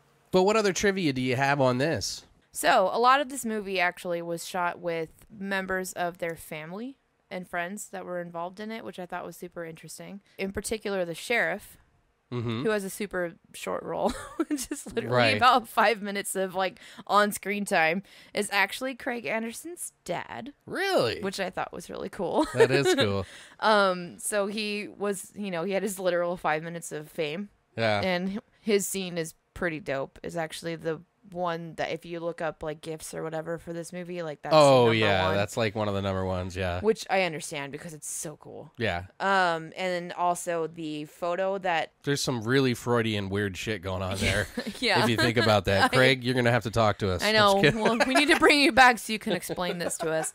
The actual photo that they show of Diane, which is Dee Wallace's character of her husband, is actually the co-producer, Brian Moses's dad. Okay. So it was a true family affair there, Yeah. which I thought was hilarious. And a fun story, which kind of ties into the family aspect about this, which I thought was really cute. In one of the interviews that Dee Wallace gave, where she talked a little bit specifically about this movie, she's going to be doing a lot more stuff coming out this year, where she's going to do some more interesting like interviews about specific roles and stuff that you can look out for. But Okay. anyway, she did an interview with Michael Gingold of Rue Morgue magazine, which is a great interview Okay. if you actually check out. But she does talk about when she got stuck in the trailer bathroom, and then they talk about this too a little bit in an interview with Craig that's been done before as well. But they got a trailer from a family friend of theirs, and so they used it as like her personal trailer, and the handle kind of stuck for the restroom, and then when she was trying to leave, it like broke off, so she was completely just stuck in this bathroom for 40 minutes. She's stuck in this restroom, and she is screaming and banging on the door and yelling, let me out, and Craig's dad is outside the trailer, and he hears her this whole time. For 40 minutes, he's listening to her screaming and banging on the door and asking to be let out, but he thinks she's rehearsing. Because there's a scene Right. where she's doing exactly that. Oh, So- the closet. in the yeah. closet, and she's literally just screaming, let me out, someone let me out. So his poor dad is sitting outside thinking she's rehearsing this entire time and doesn't let her out of the fucking room. And she's stuck She in was this bathroom. really good. Right, Like, and Craig himself is just like, really, Dad? For 40 fucking minutes, she's rehearsing? Like, are you fucking kidding? Like, it's so cute. Like, when they both tell the story, it's hilarious, and it's really interesting to listen to them talk about it. But no one's upset about it. It's just kind of like a haha moment. right. But it just goes to show too, like the kind of vibe that they had on this film set. Like it was very family oriented and friends, and everybody worked together because this is a really low budget movie. So Yeah. they did what they could, and I'm sure there's going to be a lot more crazy fun antics that are going to be coming out in the documentary. Yes, which Which is gonna we be talked about a little bit released. too. Yeah, so I'm just a little quick reminder. It's going to be called Horror Movie: A Low Budget Nightmare, Right. And it's going to be released. Well, we didn't really know. It's supposed to be released this year, but Well, I it's realize already it's released, but it's only in festival only in circuits festival right circuits. So probably end of December, early January, 2018. It's hard to tell. It'll come out. It'll be digital distribution at some point. So keep an eye out for it. It Basically, may is what even we're play in saying. some theaters out here. I don't know when that happens. I'm excited for it, honestly. They usually do like a few select theaters, like art house cinema places, and then, when the date, like either a week before or a week after the VOD so our releases. cute obscure theaters here that serve alcohol will probably play it. Maybe, yeah. Like Alamo Draft House. I wouldn't mind doing it, but it's always the chairs that I always have an issue with. I've You know heard what I good mean? things about Alamo. Everyone likes it. Alamo's okay. It's I not bad. haven't been there, but I like the one downtown. Right. I like the reclining chairs. I'm lazy. Well, you got me fucking hooked on the theater I in tell- Tempe, so Yeah, I once don't go you s- anywhere else. Yeah, once you sit in one It's of my those bad favorite boys. theater. It's so comfortable. Anyway, but yeah, I mean, there's not really a whole lot of crazy trivia on this. Like, there's not. And I bought the Blu-ray, Which and I'm is sure there's a fine. lot more in there that we weren't able to get because I rented it. I'm sure. Yeah, I'm sure there is. And a lot of the bits and pieces I got from interviews that I listened to, mainly with Craig, because he was one of the only people that interviewed consistently just about this movie. Yeah, and by the way, They guys, did use an actual placenta, though. don't forget, he did. I don't know. We didn't point this out in the interview, but if you want to watch this movie when we're done talking about this, or before we get to the spoilery kind of stuff, the movie you can actually get and watch on Netflix, or right now you can actually go to your Redbox and actually rent it or rent it online on digital, of course, right Is it now. on Netflix right now? But it's going to be on Netflix December 11th. There it is. Okay. I was Yeah. like, it is not on Netflix right now. So, Don't lie should we to me. talk about some of our favorite Let's scenes? do it. Yes. Which is like cool because I love literally like for the most part. There was a lot of scenes, right? For the most part, every death scene I really liked in this. And then when we get to the one specifically, I'll get into my little fun tidbit piece about D. But, Right. Are we going chronologically first? Right. Do you wanna And start us off? heads up, guys, this is very spoilery. So Oh, if you yeah. don't want any details spoiled, Cut your ears off. yeah, bury 'em you in might. the backyard. Yeah, Jump off a cliff. I don't know. yeah, put them in a peanut jar, whatever you need. Yes, peanut jar. And then we'll meet you out in the yard with a machete. Yeah. Or not machete. The fuck is it called? Hatchet. I don't know where you're going with this. I don't know where the fuck I'm going with it either. It would have been more believable with a machete, but One of hatchet my works too. one of my favorite scenes is the whole initial meeting of Cletus at the house. Shit, yeah. And just the whole awkwardness of when she lets him in. Oh, would you like a glass of water? Do you need something to use the phone? Like she's just so motherly and so nice and kind. And it's like nobody in that room, including her, wants that situation. But she's just, that's her character. I actually love our first interaction with Cletus. Is my favorite. Oh, I'm talking about with the family, with the though. family, yeah. Our first interaction with Cletus was fucking hilarious. But Well, I'm going to tell you about go. one of the things that I Sorry. told him was like when he's sitting down, everybody's like kind of just like staring at him like, do you want, yeah. What's their brother or the son's like comes up. He's like, would you like me to take your robe? Your cloak? Your cloak. I was like, what the fuck? And then, That scene's great. and then the uncle like goes in the kitchen. They all like kind of go in there to have a little family quick meeting. Little powwow. Yeah, a little quick powwow to get that motherfucker out of there. Yeah. And they're like, and he's like, oh, good job, by the way, bringing Satan in the house. By the way, that shit was fucking hilarious. Oh, fuck. Why don't you go ahead and tell your first meeting? Is that one of your favorite scenes, really? Yeah, it was stupid. The very first one? Oh, okay. It's funny.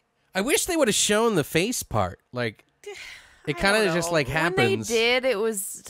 I didn't like He it. was kind of balancing on it. It was stupid. Oh. Wait, like you're talking about like Cletus's face? Is that what No, you're no, I'm talking talking about. about? about I wish they would have shown that too. Yeah. where the guy's No, face you're is right. getting. I completely agree Cut because it's in like the half or whatever. sharpener thing, right? Is that what I you think that's saying? what it was. Yeah. So like, okay, so you see this fucking hick guy like in the middle of a forest in his shanty, his shack that he lives somewhere, right. and he's sharpening a knife with the circular sharpening thing, which someone's gonna fucking comment that I don't know what it's called. It's but a grindstone. a grindstone. Ha! Nose to the grindstone. There it is, grindstone. So you can't yell at me because now I know. Maybe that was Anyway. when he was like, "All right, guys, it's time to get to work It's time to get and real. put your nose to the grindstone." I guess. I don't know. But so you see this fucking dude in a cloak with like a basket that's like walking up, and this guy's sharpening his knife, and it's dude sees him and kind of goes up to him and be like, "What the? Get off my fucking land!" Hey, what pretty the much. fuck are Like, you? Yeah, what's going on here? The fuck Like, are you? Get the fuck off my land! Like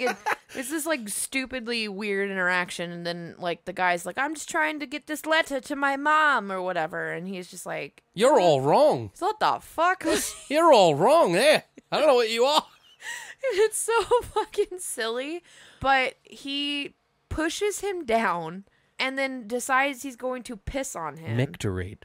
And I'm like, are you fucking kidding me? Like, this dude's just gonna piss on this guy. Like, Right, yeah, it's pretty fucked well, up, right? first of all, like, that's not gonna be my first thought, is to piss off and knock down and then piss on a random weird person in a cloak that has a bandaged face, like, in my yard. Because they're probably crazy and they're gonna kill me, right? Right. So, as he proceeds to piss on him, he reaches out and rips the dude's dick off, which was fucking hilarious. Instant karma. Right, and it's absolutely fucking rightfully so. If you're and gonna I put it loved out there, I mean, we're gonna take it with us. and I'm like, ha ha ha! I was by myself and laughing my ass off, and it was great. But and then they kind of, which annoyed me a little bit, but it just like cuts away. And then it's just like a black screen, and then all of a sudden it shows like what's supposed to be this guy's wiener like on a table like in the guy's house. Right. And then it's Cletus like leaving the house and then just taking off with this little cart, like leaving. Yeah. And then you see dude's face. dude's face into the grindstone, and it's like the stone's all the way halfway through his face. And I'm like, holy shit, like that's cool as fuck. But Why didn't it show me that? And I'm sure it's probably budget limitation. Maybe. I mean, maybe they didn't want to show too much too soon. Well, maybe sure. I don't know because, like he said, like Cletus is the type of person that rings the doorbell. He doesn't just like go around the house start killing people immediately. Yeah, he rings the freaking doorbell. So maybe it was a little too abrupt to show just how violent this guy could be. But he just ripped the dude's dick off like a scene prior too. So that's why I'm like, meh. I don't know. But anyway, it was still cool. I wish I could have seen his face getting ripped in half by the grindstone, which would have been sick. But yeah, there was still some pretty good gore in this, though. There's some fucking excellent shit. Like, the kill scenes in this are so good. They're so cool. Like, and they did really, really well for this being so low budget. Like, it doesn't look low budget, but you can see the little tricks that they did to do cutaways, so they would have to do less to show, but it still had a good effect. Right. It worked really well. I was so excited for them how they did everything. Like, his brain, it just worked really well. Well, he said it might have been a little too over the top, and he was like, because it was pretty splattery. I mean, the movie is pretty splattery. Not enough. It could have been way more. Well, no, I don't feel like it would be over the top. But for most people, the fact that blood's overly spraying like that is splatter. Yeah, but by definition. It's only really in one scene. No, there's several. I can point them out.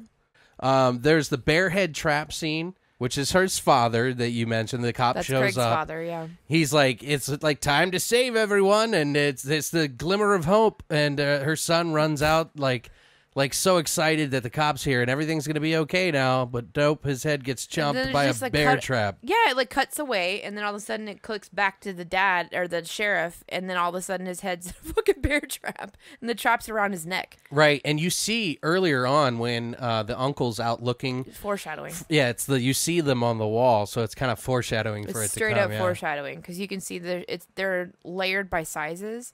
Mm-hmm. And you can kind of tell that there may or may not be one missing. Yeah, I think it's where it's when Joe's out looking. And he forgot his phone. It was that whole situation. Yeah, he's using the cranking fucking flashlight, which I remember specifically. It was interesting. But I don't know. I that seemed so cool. Yeah, that was pretty cool. That one's like really kind of the more over top one. I don't know. That's what I'm saying. Like, that's the one that they used a lot of they lit straight up was just blood, like everywhere. Like, even the scene where they cut the chick in half, like, there's not a lot of blood in that. Well, there is for the blender priest scene. That was so cool. That splurts. His love... eyes start to rotate in his head, and then he like falls. The glass. So, guys, okay, he's having a tussle with Cletus in the kitchen. The priest is. Yeah. First of all, he's sitting there. He tries to. He figures out that that Cletus believes in God. Yeah.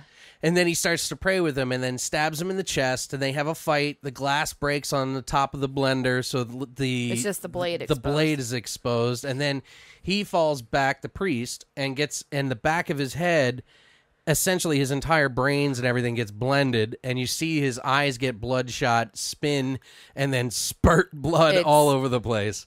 Fucking dope. That scene was fun. It's one of almost my favorite scene. Really? Okay. Almost. I'm sitting there going, oh my God, that's so fucking cool. That's so cool. I love it so much. Like, and I haven't seen something like that, you know? Yeah, so I don't think I have either. They've done a lot of really cool, crazy deaths in a lot of different fucking movies, but I can't remember specifically one like that ever. No, it was pretty creative. And the part with the eyes, just those little fucking details. What other scene do you have? The next one that I really liked with my trivia about D. So at this point, and I don't necessarily want to like go into detail because there's a lot of story and you guys got to watch it for yourself to kind of understand like how you get to this point. But her son that has Down syndrome, Jerry, he knows now kind of who Cletus is, and now she knows too who he is, and everybody that's alive, I guess, kind of at this point knows in a way. But there's like this kind of like interesting interaction between her and Jerry, and he's yelling at her because he thinks that she's gonna want him to die or something because he's got Down syndrome because she aborted her Down syndrome child after him, and it's this weird exchange. He's conflicted. It's Jerry and Cletus kind of build this weird like brother camaraderie off camera. In a way, like you can sense it, you can kind of feel what's happening, but they don't really show it. Well, he doesn't hate him all of a sudden. He doesn't hate him all of a sudden. He sympathizes in a way, you know, with his mind, Like, he looks at it and kind of, like, understands where he's coming from, you know? Or his innocent mind. Yeah. He comes into this idea of, like, well, this is supposed, you know, this is my brother, or this is my family, you know? So he ends up somehow kind of tricking him, and they switch places. You think? Yeah. In a way. And so she thinks that he's in the living room and he's sulking, and she's trying to, like, console him. And then she hears noises upstairs, and so the girls are upstairs, like the pregnant daughter and the other daughter are upstairs in a bedroom. So she goes to protect them because she hears rustling and shit. And so she thinks that her son's downstairs, so she thinks the person that's coming at her that she hears upstairs is Cletus. And he's like, Mom! And he says, Mom, and she shoots him. He's like running at her. He's running at her. I was like, what the hell, dude? And she can't see him because it's dark. Well, he comes around a corner, too. Yeah, and so she just shoots. She has a shotgun and she shoots, and then as she shoots, you see in the flashing from the shotgun that it's her son. Obviously, he's dead because he just got shot with a fucking shotgun. There's this moment for her character where she just loses it. Yeah. And the interesting part about this is not how the scene was written. Like, how Craig wrote this out for her specifically was that she kills her son. She kind of, like, is sad about it for a second, but she moves on right away because she's got other kids that she needs to take care of. You know what I mean? She's got a lot going on, so she doesn't dwell on it, and she just kind of keeps going. Yeah. And when Dee read the script, and it was actually came to the day that they were filming that scene in particular, she approached Craig and she said, you know, there's a big opportunity here that you're missing. And I feel like we need to take this back and slow it down. And I need to be remorseful. And I need to mourn for a minute here that I just killed my son. Right. You know, and he was a big part of my life and what brought her to the decision to abort Cletus. Right. In the end. Because he needed all her attention. Yeah, he didn't even think of doing that. And not to say that he didn't initially, but he kind of just wanted to keep the pace going. It just wasn't written. It was an oversight. Right. He just wanted to keep the pace going, and she was like, no. And so she basically, like, rewrote on the spot and kind of improvised that scene, which is incredible. Because that she did a good job. scene is one of her best moments in that entire movie. And it was so, like, heartbreaking. I mean, it was quick. It was they moved on very fast from that, but it was cool, and you could see the change in her right then and there, which I appreciated. Yeah, no, I agree. Because she has her moment where she snaps and she loses her shit and she breaks down and she mourns, but then all of a sudden you see it connect and click in her eyes, and then she gets back into fucking, like, warrior woman mode. You know, it's cool. Putting it lightly, yeah. Putting it lightly, yeah. Like, she just, like, she doesn't have anything left anymore, you know? Like, she's done. And it was cool. It was a good really scene. well I done. definitely. It was a great scene. That's one of my favorite ones that she did. That's for sure. If I was her, I would have brought my family together, and we all would have fucking attacked his ass because he wouldn't have been able to fight us. He's not that strong. He's not like superhuman strength, like crazy over the top villain. Well, you know? I don't know. I mean, he is and he isn't. And I felt like they could have overpowered him very easily, because especially if you take the ending into consideration. Okay.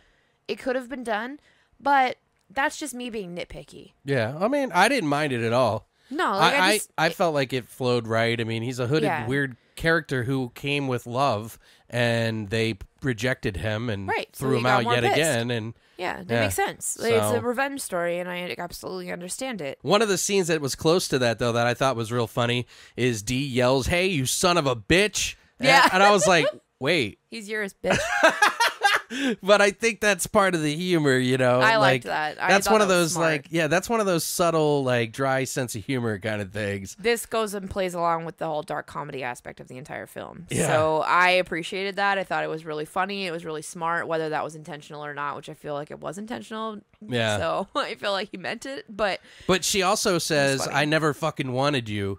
Yeah. And I was like, oh, damn. Oh, bitch. Because technically, he is a son of a bitch. Yeah. Because it comes full fucking circle. It's like, in a way, I mean, like, she kind of gave him away, and, like, no, he's a bastard child. She tried to kill him, not even give him away. She tried to kill him. Well, you know what I mean. Ass. She tried to get rid of him. So, but I'm just saying, Right. essentially, he became that in a way, or she became that. Yeah, absolutely. It's poetic. So what other scene did you have? Well, I mean, at this point, we're kind of towards the end. That's my favorite scene. The end scene? Yes. I wrote down every single piece of the chain of event of the end thing here. So, guys, for those of you who have never seen this movie, you're probably not going to want to traipse past this, and you might want to come back after this. But Yeah. just remember, the movie's out December 11th on Netflix. You can get it at Redbox. If you're not going to listen past this, I understand. You have been warned. Right. But, so, do you mind me doing this? No, go for it. Because I literally wrote the whole chain of events No, stuff. it's fine.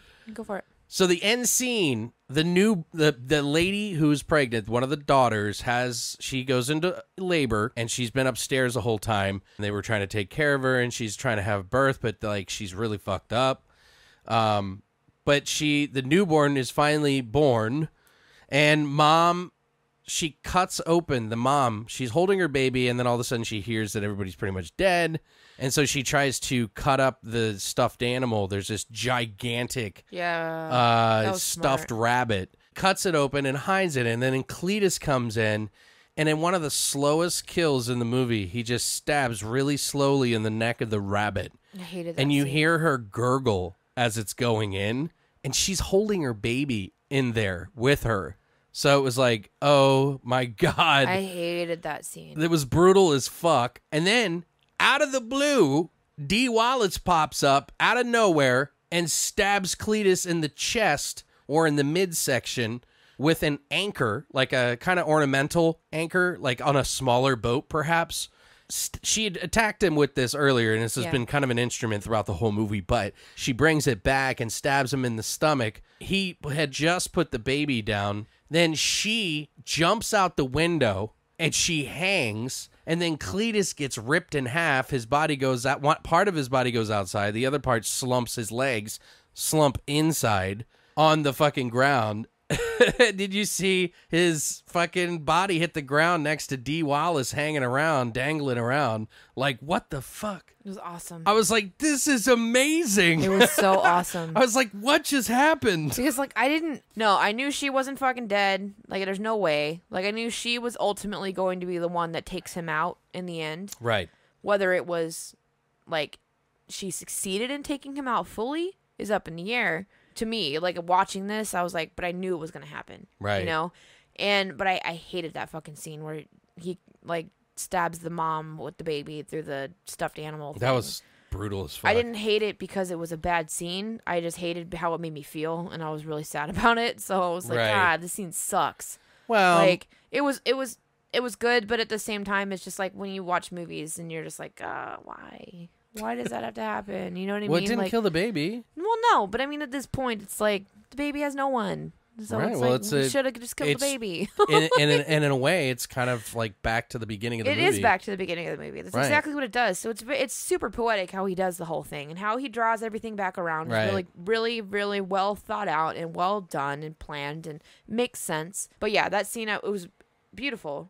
Great how it was done. But I was still like, oh, I was just like, ooh. I was so like, fuck, man. Like, I was like, come on. Well, because you kind of hope that she survives. That's probably why. And that's why, exactly. because everyone else is fucking dead. Right, and she goes to so far of an extent to fucking make sure. She cored out a goddamn giant stuffed animal and stuck herself inside of it with her baby. That's fucking smart. Right. Well, I don't know. That's pretty smart. I don't know that would work with everybody, and I think he wasn't as stupid as she may have thought. That's what I think was part of but she the kind of reason made why it worked the way that it did, because Yeah. she thought he wasn't as intelligent as he actually was. So Maybe. it just kind of plays out that way. But I was still like, fuck, man. A little bummed. But then I'm like waiting. I'm like, he's going to die.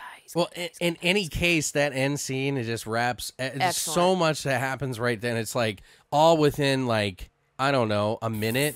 2 minutes. Like, yeah, maybe. And I was just like, whoa, whoa, whoa, whoa, whoa. Yeah! Like, that's what happened. Yeah, I really did stand up. I was just like, yes! That was cool. Yes, bitch. You're like, yes. thanks for the climax. Thank you. Like, I just came and it was worth it. Jesus Christ. But anyway, no, like, sorry. That's a bit much. It's never much. Yeah. But no, yeah, it was a great climax. So felt real good.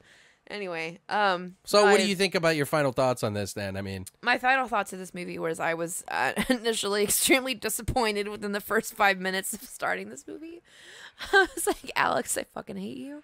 Like, this is ridiculous. Like, why are you making me watch a fucking pro-life movie? I hate your face. And this movie can absolutely be taken whatever way you want to take it. Yeah. Which is great. It's super ambiguous, which I love. It can be a pro-life or a pro-choice movie. They walk straight down the middle this entire time, but it's very, very, very difficult to make or to have a character like Cletus and not have it come across as a pro-life movie. It really is. So you have to think about it that way, but they did a great job of implementing little bits and pieces with different characters and little side storylines that they had to make it not come across so deeply like it was a pro-life film. right. Well, yeah, and that was a very conscious effort. Like, Right, and that's he spent a great. lot of time. I love that. It's a smart movie. And they take a couple of really serious political issues here, and they kind of Dance around They don't it. make fun of it. One thing that I take away from this the most is that it is extremely fucking unique. I can't think of another movie like it. I love holiday horror movies. And Yeah, I'm getting this into is a good one. Yeah, I definitely really like this movie. I was very surprised by it. When the end happened, I was like, okay, I'm buying this immediately. Like, I have to have this movie because I was like, it did so many different things. And while some people may, like I even told you, I said some people may, or like that it may not be necessarily about the quality of it, but just it takes you places and makes you think about certain things. And I appreciate that. Plus, I'm kind of a gore junkie a little bit. Plus, it has a little bit of, it's the weirdest balance of like seriousness and dark humor that you will ever get with a kind of ridiculous plot, but definitely worth a watch. I mean, if we had to pick between this and Rare Exports, what would you prefer? It's okay. I don't know. I personally, for me, it's Red Christmas. I'm kind of stuck. I because like Rare Exports. They're but two completely different movies. Sure, but they're both kind of silly too, though. Yeah. Yes and no, but I feel... I don't know. It's so hard for me to say it because I'm like, I really like both for different reasons. Yeah. I didn't get the same reaction watching Rare Exports as I did this one. Right. So that's why I have to. And give it to that. I got more of a reaction from initially watching Rare Exports. Then Red that's your Christmas, one. So I guess that's my pick. But Yeah. I'm going to go on the record saying these are two completely very fucking vastly different movies, so it's really hard to choose because I feel like a movie to have more fun with watching, it's Red Christmas, especially for around the holidays, but something that you want to take a little bit more seriously, even though it's super folklore. Both of them are weird. Both of them are fucking weird, but I fucking love foreign films, and this movie is Rare Exports is just fucking awesome. Like everything about it, even though there's so many fucking old balls and wieners, like it just doesn't that's matter. why you liked it. Let's get down to the facts. That is not why I liked it. Let's get down to the brass tacks, Brittany. I hate old Let's balls get and down to the wieners. nuts and bolts of the situation. Let's get down to the nitty fucking gritty cocks and balls, like cocks and balls. Let's like, get down to the brass balls of the situation. But no, like I just loved it, and I love it so much more because of the shorts. Yeah, no, it's understandable. The It's got movie's a good great. mythos. But with the shorts in combination with it, It is really tough to kind of compare the two. it is hard. Like they're two completely different But they're both movies. really good movies, and I think that they are definitely worth a watch, whether you love them or like them, whatever. You're at least going to come out with both of these movies, and I think at least like them. I agree. And So depending on what your particular tastes are, guys, and what you feel, and maybe what you if you like stuff that I typically like, or maybe stuff that she particularly likes. yeah, I mean, I will go on the record here saying that Red Christmas is one of my favorite holiday horror movies. It's in my top. It's cool. It's different. It's unlike anything else that's ever been done, especially for a fucking holiday movie. And I struggle with holiday movies because I feel like they all follow the same fucking idea, and it's just it's literally the same shit, just they do it in different time eras. And Right. it's like, okay, we get it.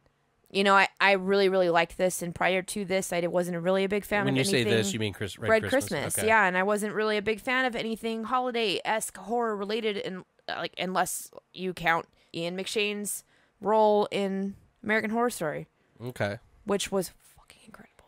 But that's my favorite shit ever. But I mean, like, I love anything Ian McShane, but that's sidetracking. So I like it for different reasons. It's hard to choose. I don't want to choose. I'm not going to. So I like them both equally But for you- different but purposes. you lean rare But I exports. lean more towards rare exports. fine. And that's the way the cookie crumbles. But guys, so what did you guys think? Have you seen these movies? Are you eager to see these now, knowing what we've said about these movies? I urge you to go check them out. I mean, we both like both of these movies, and you know, there's not that. I mean, to be honest with you, there's some good Christmas movies, like Christmas horror movies, and some bad ones. Like I'm kind of like a fan of like Jack Frost and like how silly that is. I love it's highly sexualized and very misogynistic in a lot of ways. So fucking But it's dumb. so over the top silly. It's like watching Thanksgiving with a budget. Agreed. I don't know. So, but movie's there's funny. just so many. There's so many bad ones too, though, that are just like meh. But this isn't one of them. So you guys should definitely check this out. Rare Exports, like we said, is out on Prime now. For free. You can watch it. that on Amazon Prime. This Red Christmas is also out in the Red Box right now, so you can go rent that for $1 or something like that. And December 11th rolls around, you can watch it then too on Netflix. So Yeah. definitely check these out, guys. But let us know what you think is your favorite of the two and why in any of our comment sections below. And if you haven't already, please go to longlivethevoid.com to check out our menagerie of horror. But guys, thank you so much for stopping by this week. We will see you this next Monday with a brand new episode. Stay weird, monsters.